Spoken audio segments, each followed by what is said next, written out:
Je suis un vendeur sur Amazon, j'utilise PPC Assist. Comment ça se passe concrètement pour gérer mes ads toutes les semaines en y passant le moins de temps possible? Le meilleur outil que j'utilise tous les jours sur tous les comptes, c'est le Performance Funnel. Donc la matrice qui permet d'analyser le funnel de publicité. Notre job, c'est quoi? C'est d'imprimer, faire des impressions, rendre visible ton produit. Comment tu mesures la visibilité de ton produit? C'est avec le nombre d'impressions. Donc déjà, on doit faire des impressions. Le tacos, c'est ta marge. Quand ton tacos, c'est fondamental parce que chaque point gagné en tacos et la marge que tu récupères derrière. Si tu mets pas la bonne intention d'achat ou le bon mot-clé dans tes campagnes, tu vas avoir un TTR pas terrible en fait. Ouais, ça va se refléter dessus. Ça va se refléter. Voilà, j'ai un targeting qui me dépense énormément. Donc là, c'est mon enchère qui est pas bonne. D'accord, la conversion qui est pas très bonne et du coup, mon enchère qui est pas très bonne. En tant que vendeur ou account manager, je peux aller réduire manuellement ici. Après, je sais qu'ici, l'assistant, il l'a vu ça et il va le corriger. C'est vraiment une intervention manuelle pour piloter ton dashboard. Tu corriges ce qui est important, ok? Et après, tout le reste, tu le scales et tu l'optimises. Et le robot le fait mieux que toi, très clairement, sur tes milliers de mots-clés que tu as. Salut à tous, bienvenue sur la chaîne PPC Assist, la chaîne où on partage de la valeur pour les vendeurs et les agences sur Amazon. Cette semaine, on va voir comment gérer ces publicités chaque semaine. Donc l'idée, c'est je suis un vendeur sur Amazon, j'utilise PPC Assist. Comment ça se passe concrètement pour gérer mes ads toutes les semaines en y passant le moins de temps possible? Ouais, très clair. Du coup, je partage ma checklist, que j'appelle. Donc, tous les points que je dois vérifier. D'accord. Comme un pilote d'avion, j'ai ma checklist avant de décoller, tu vois. Et qu'en fait, c'est une méthode pour moi pour rien oublier, d'accord? Pour pas avoir arrêté quelque chose. Donc, je vais essayer de partir dans l'ordre. Premièrement, donc là on est sur le dashboard PPC Assist, ok. J'aime bien avoir plusieurs périodes d'analyse. Donc aujourd'hui, sur 7 jours, 14 et 30. Parfois je me mets aussi sur le trimestre. Ça dépend les comptes. Si c'est des comptes avec des petits volumes, parfois je vais sur le trimestre aussi pour avoir un nombre de données suffisant. Ok. Donc ça, important. Aussi dans une période croissante, c'est-à-dire comme ça je vois une tendance en fait. Ok, donc ça c'est important. Ensuite, le plus facile, le KPI le plus facile, le chiffre d'affaires. Comme ça, je vois l'évolution. Sur 30 jours, ici, on a plus 10%. Là, on est à 16. Là, on est à 16 aussi. Enfin, moins 16 du coup sur les 7 derniers jours. Ensuite, le deuxième point, ce que contrôle la compte manager PPC, la dépense publicitaire. Donc ça, c'est très important pour moi de voir comment elle évolue. Okay. Et donc, le rapport des deux, le TACOS. Le TACOS, c'est la dépense publicitaire divisée par ton chiffre d'affaires total. Donc, organique plus publicité. Donc, en gros, si le TACOS et je suis à l'objectif, donc là, on va dire que c'est 5%. En gros, ça veut dire que mon compte fonctionne bien. Donc, derrière, ça va être que de l'optimisation. Il n'y a pas à y avoir de grosses variations à faire. C'est un point important. Si je suis au-dessus, il faut vraiment que je passe beaucoup plus de temps. Donc, on va dire que j'essaie de travailler en entonnoir. Donc, le plus grand chiffre, le chiffre d'affaires, ma dépense pub, mon TACOS. Et ensuite, je commence à plonger. Je fais quand même une petite aparté. Je vais pas pouvoir cliquer dessus, mais parce qu'on reste confidentiel, mais je regarde la fiche produit. Ou les fiches produits s'il y en a plusieurs. Et si jamais il y en a vraiment beaucoup, comme certains comptes qu'on a, je regarde le 80-20. Surtout si mon TACOS est OK. Si mon TACOS est OK, je regarde quand même les meilleurs pour voir si tout va bien. Par contre, si le TACOS n'est pas bon, il faut passer plusieurs heures sur le compte pour voir ce qui va pas. Donc là, voilà, je clique quand même sur la fiche pour vérifier la fiche produit. Notamment, par exemple, un TACOS qui se dégrade, parfois c'est une conversion qui se dégrade aussi. Donc je vois ça. De mon côté, normalement, je suis bien paramétré au niveau des campagnes. J'ai PPC assistant ici. J'ai mon robot qui travaille, qui ajuste. Donc normalement, il ne devrait pas y avoir de gros changements.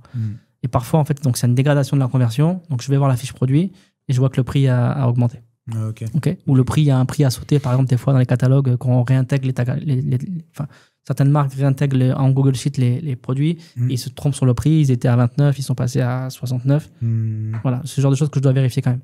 C'est pour ça qu'un des retours que tu m'as fait, c'est que tu aimerais bien avoir ça dans l'évolution du prix pour le suivre, comme ça, pour voir. Oui, pour être vraiment plus confortable ici, parce que je n'ai pas besoin d'aller dans tous les produits. Si je vois qu'il y a une évolution de prix importante, eh bien, ça va expliquer la dégradation de la conversion. Et après, tu me disais, je me lance un peu pareil, mais tu me disais l'agent IA va pouvoir te le pusher. C'est ça ici, là, le petit agent, le petit robot là, il va pouvoir nous le pusher, ce genre de choses. Mais bon, si je reprends le déroulé, regarder tes grands chiffres et ensuite aller au détail. Le meilleur outil que j'utilise tous les jours sur tous les comptes, c'est le Performance Funnel. Donc, la matrice qui permet d'analyser le funnel de publicité. Très clairement, nous, encore une fois, PPC Assist, on gère de la publicité. Notre job, c'est quoi? C'est d'imprimer, faire des impressions, rendre visible ton produit. Comment tu mesures la visibilité de ton produit? C'est avec le nombre d'impressions. Donc déjà, on doit faire des impressions. Notre boulot. Les impressions servent à prendre des clics. OK, donc on affiche le produit et le client va cliquer dessus. Donc, on va prendre le clic. Le CTR, à mon sens, c'est en grande partie... Enfin, une partie importante du CTR est liée à la compte manager aussi. Pourquoi? Ou à toi si tu es vendeur. Surtout sur les choix des mots-clés, en fait. Alors, le CTR, il y a aussi la photo principale, les commentaires, la qualité des commentaires, bien sûr, le prix par rapport au marché.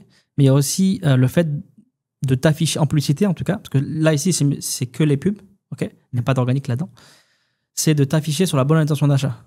Donc, quelqu'un veut un t-shirt blanc large. Toi, dans tes campagnes, il faut que tu aies ce mot-clé-là.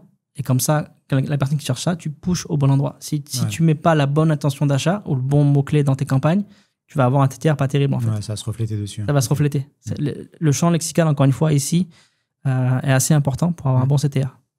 OK. Donc, le CTR, c'est lié à la fiche produit, mais c'est aussi lié en publicité au choix des mots-clés derrière. Ou des audiences d'ailleurs. OK. Et entre guillemets, ici, le boulot de la compte manager s'arrête. Parce qu'une fois que tu as pris le clic, en gros, toi, en tant que vendeur, quand tu fais de la pub ou en tant qu'account manager pour une marque, ton boulot, c'est d'amener du trafic sur la fiche produit. Une fois que le trafic est sur la fiche produit, c'est le rôle de la fiche produit. Et en gros, on est là. OK. On arrive ici. Donc là, on mesure la conversion. Donc si la conversion se dégrade ou n'est pas très bonne, il faut travailler avec le client. Ou si toi, tu es vendeur, il faut travailler ta fiche produit. OK. C'est hyper important ici. Donc sur ce compte-là, si je reprends mon raisonnement, je regarde mes impressions sur la semaine, si elles évoluent. OK. Je regarde mon taux de clic, mes clics, et je regarde ma conversion. Important, ton ACOS ici va être lié à la conversion et aussi au coût du clic que tu as mis en place ici. OK. Donc voilà, en gros, ça me donne... Après, s'il faudrait vraiment aller dans le détail, mais en gros, ici, tu as une photographie du compte derrière. Ouais, au global. OK. Donc voilà, je passe là-dessus. Alors après, si je veux faire un scénario, dans ce cas-là, l'ACOS est un peu élevé, OK, sur la semaine. Après, j'ai pas beaucoup de données ici, mais bon, parce qu'il n'y a pas les occurrences là. Les occurrences, c'est au moins 200 à chaque fois. Donc 200 clics ou 200 ventes. Mais en soi, ce serait plutôt à corriger peut-être un peu le coût du clic. OK. En baissant mon coût du clic, je ferais baisser mon ACOS. OK. Mais mon TACOS, c'est très bon. Donc après, c'est pareil, on est vraiment dans la logique d'un compte manager, mais le TACOS, c'est très bon, c'est-à-dire que j'ai beaucoup d'organique en fait. OK. Voilà. Mais bon, si on reprend, on va pas parler vraiment des actions que je ferais, mais déjà comment je déroule. Après, je reverrai mes campagnes. Okay, donc, on va dire que là, dans ce cas-là, j'ai un ACOS un peu élevé. Je vais voir mes campagnes du coup. Parce que moi, je les filtre toujours par dépense.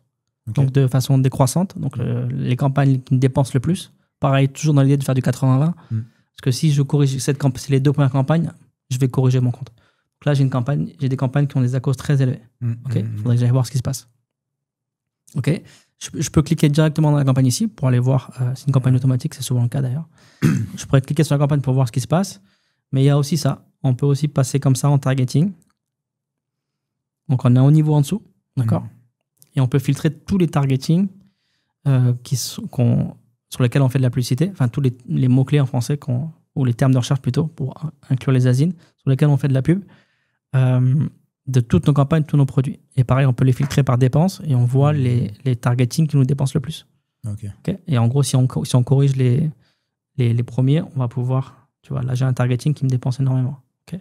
Donc, il a dépensé... Enfin, énormément. C'est relatif. 37 € sur 13 jours. On n'a récupéré que 15. D'accord. Donc là, c'est mon enchère qui n'est pas bonne. D'accord. La conversion qui n'est pas très bonne et du coup, mon enchère qui n'est pas très bonne. Du coup, moi, en tant que vendeur ou account manager, je peux aller réduire manuellement ici. Après, je sais qu'ici, l'assistant, il l'a vu ça et il va le corriger. D'ailleurs, là, je sais que quand tu regardes ça, tu vas souvent comparer le CPC moyen et l'enchère pour voir si ça a déjà été ajusté. Exactement. Là, tu as un CPC moyen à 1 €, tu as une enchère à 46 centimes. Tu penses que ça a été ajusté du coup par l'assistant? Je n'ai pas la réponse. Ouais. Mais là, le fait que moi, j'ai une enchère à 46 centimes et que Amazon me facture 1 €, ça peut être lié aux stratégies à la hausse, à la baisse. À la baisse, ouais. Dans les campagnes et aussi au boost qu'on met sur les enchères. Donc, sur les top of search, sur les Amazon Business ou sur les audiences. D'accord. Donc, ça peut, en fait, voilà, tu peux doubler ton enchère, voire même plus que la doubler. D'accord. Donc, voilà. Ouais, juste petit aparté, vraiment, j'en profite là. Ce serait peut-être bien qu'on rajoute un élément pour voir l'historique des actions qui ont été faites sur le. Oui, c'est pas mal. Oui, effectivement. Ouais, ça marche. Okay. Pour voir si tu l'as fait après, moi, j'ai une petite astuce, c'est les 1. En fait, quand j'ajuste manuellement une enchère, je termine par 1. Ah, ok. Ok, ça va.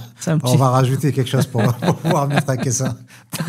Voilà, comme ça, je sais que dans la journée, si je repars dans la journée, je sais que c'est moi, je l'ai déjà fait, c'est pas la peine d'aller corriger. D'accord. Ça marche. Donc voilà, mais en gros, l'idée, c'est ici, pareil, tu peux assez vite corriger tes campagnes en faisant ici dans tes targeting, tu tries. Et en fait, en gros, c'est celui-ci qui m'a coûté un peu cher.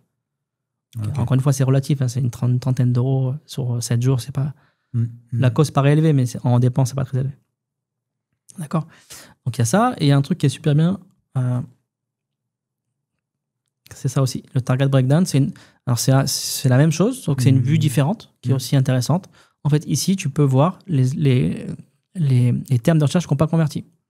Okay. Donc ici, tu as tout ici. Bon, par exemple, sur celui-ci, en phrase, on a fait 29 clics sans aucune vente. Attention au nombre de clics avant de prendre des décisions. Ouais. Si avant 50 clics, c'est pas incroyable de prendre des décisions. D'accord. Minimum 20 clics, on va dire. Après, si tu fais 20 clics et que tu n'as pas de conversion et ton clic est à 2 euros, oui, tu vas corriger avant. Mais si tu es à 30 centimes, voilà. Il faut faire attention toujours aux occurrences. Okay. Mais en soi, c'est très intéressant d'avoir ça. Tu peux changer la période aussi. Hein. Tu peux mettre sur 30 jours. Okay, peut-être qu'on aura plus d'éléments. Sur 30 jours, voilà, on en a 52 et c'est souvent ça qu'on voit. Okay, là, on a presque 200 euros, 173 euros dépensés sans conversion.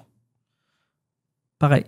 Ça ne veut pas dire qu'on aurait pu les éviter. Enfin, tu ne peux pas éviter la non-conversion. Parce que quand il faut quand même tester. Ouais. D'accord. Ouais. Tu ne peux pas dire, tu peux pas avoir parfait si tu veux. Mais ça t'aide quand même à corriger des termes de recherche qui ne convertissent pas. Okay. D'accord. Mais il ne faut pas non plus parfois s'alarmer trop sur cette dépense-là. Parce que tu ne peux pas savoir quand même à l'avance. Mais il faut qu'elle soit, en théorie, il faudrait qu'elle soit le plus bas possible. Okay. Tu as cet autre onglet ici aussi où tu as les ACOS élevés. Ouais. Donc là, c'est paramétré à 25%. Donc tu as tous les termes de recherche quand on a ACOS supérieur à 25%. Et pareil, tu peux les corriger manuellement. Okay. Et dans l'autre sens, tu as ceux qui ne sont pas cliqués. Et ici, tu as ceux qui fonctionnent bien, qui te font des ventes avec un bon ACOS. Et donc là, en soi, là, tu pourrais aller augmenter des enchères. Donc, c'est un résumé de ce qui se passe sur tes campagnes qui est pas mal, qui permet d'aller plus vite et corriger ce qui est important. Ouais, à chaque fois, tu peux aller dans le détail, dans la vue détaillée pour après ajuster les enchères. Et l'idée, c'est en gros, grossièrement, diminuer ce qui ne convertit pas quand tu as suffisamment de clics pour prendre des décisions et d'augmenter ce qui fonctionne bien pour rééquilibrer le budget un peu. C'est ça. Okay. Et encore une fois, c'est pour éviter de raisonner à l'envers aussi. Travailler sur ce qui est le plus important. Okay. Et pas aller chercher un truc sur lequel tu as fait 2 clics et baisser de 1 centime. Non, ça n'a pas avoir d'action. Là, tu vois tout de suite ce qui ne marche pas, tu corriges. Et là, on arrive tout de suite à des tacos très bons, en fait. Okay. Et quand ton tacos devient bon, tu peux aller plus loin encore dans ton analyse pour aller vraiment corriger encore. Tu vois. Mais en soi, encore une fois, quand souvent des marques s'inscrivent sur PPC A6 parce qu'elles ont un problème avec leur publicité, c'est un des cas qui revient souvent parce qu'elles ont des tacos trop élevés. Ouais. Donc à 40-50% parfois. Il y a la dépense publicitaire. Hop, tu affiches le target breakdown. Tout de suite, tu vas prendre tes actions. Poum, poum, poum. Tu vas descendre tu vas gagner 10 points de tacos tout de suite, pratiquement, sans exagérer. Donc voilà, tu vas vite corriger, tu vas vite, du coup, augmenter ta marge. Un point très important, pareil, je le dis presque à chaque rapport sur mes clients, c'est le tacos, c'est ta marge. Dans le sens où si tu as 20% de tacos, ok, tu gagnes 10% sur ton tacos, donc tu redescends à 10, tu as gagné 10 points de marge. Donc ton tacos, c'est pour ça que c'est fondamental, parce que chaque point gagné en tacos, c'est la marge que tu récupères derrière. Donc voilà, c'est vraiment un indicateur lequel il faut travailler. Je pense que pour ma checklist, on est pas mal. Tu vois, on est vraiment dans l'entonnoir. J'arrive comme ça. Après, il y a des milliers de cas différents. Encore une fois, si c'était la conversion, ce serait un autre point. Là, c'était un peu les ACOS. Parfois, on a envie aussi de la demande client. Par exemple, dans ce cas-là, on a un très bon tacos. On pourrait aller chercher plus en publicité, tu vois. L'organique est beaucoup plus fort que la pub. Ouais. Donc, le cas de figure, ça pourrait être, mon client, il pourrait me dire, va me chercher plus de chiffre d'affaires en augmentant le chiffre d'affaires en pub et donc en augmentant mécaniquement un peu le tacos, mais on pourrait remonter à 10, tu vois. Donc, il y a 1000 cas de figure différents, mais en raisonnant comme ça, tu vas trouver ton problème et tu vas pouvoir corriger vite là où c'est important.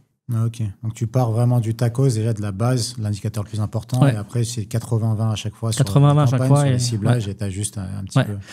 Okay. 80-20 à chaque fois, c'est pas pour être feignant un petit peu, mais c'est aussi en fait parce que le 80-20 c'est peut-être le le vendeur qui doit le faire ou la compte manager. C'est des choses manuelles qu'on doit faire. On doit corriger vite certaines choses ou augmenter vite certaines choses. Et après, le 80% de reste des actions, ça peut être fait par l'assistant en fait ici. Ouais. Ton assistant que tu mets, qui lui va aller recalculer ton enchère en fonction de tout ce qui est entre les deux. Tout ce qui est entre les deux, lui va pouvoir le calculer. Du coup, sur la semaine, tu as un ACOS à 32%, tu as ton CPC à 0,47%. La stratégie, le robot ou la stratégie va dire à 32, je vais corriger ton TACOS à 0,36. Tu vois, tu vas baisser très peu. Et du coup, c'est 80, c'est miettes que tu récupères. C'est l'assistant qui va aller travailler ça, en fait. Donc, en gros, c'est pour ça que chaque fois, on répète aussi, mais c'est vraiment une intervention manuelle pour piloter ton dashboard. Tu corriges ce qui est important, OK? Et après, tout le reste, tu le scales et tu l'optimises. Et le robot le fait mieux que toi, très clairement, parce qu'au centime près, c'est très dur à faire pour un humain. Le fait mieux que toi sur tes milliers de mots-clés que tu as. D'accord? Donc, c'est vraiment ça l'idée. Ok, très clair. Bon, je te remercie d'avoir partagé ça. C'était clair, précis. Et n'hésitez pas à nous dire en commentaire aussi les vidéos que vous aimeriez voir sur la chaîne. Tout part de vous, autant les évolutions sur le logiciel que les vidéos qu'on fait. Donc si vous avez des sujets que vous voulez aborder ou un cas particulier, partagez-nous votre cas en commentaire et on enregistrera des vidéos toutes les semaines. Salut, à la semaine prochaine. Salut, à bientôt. Ciao.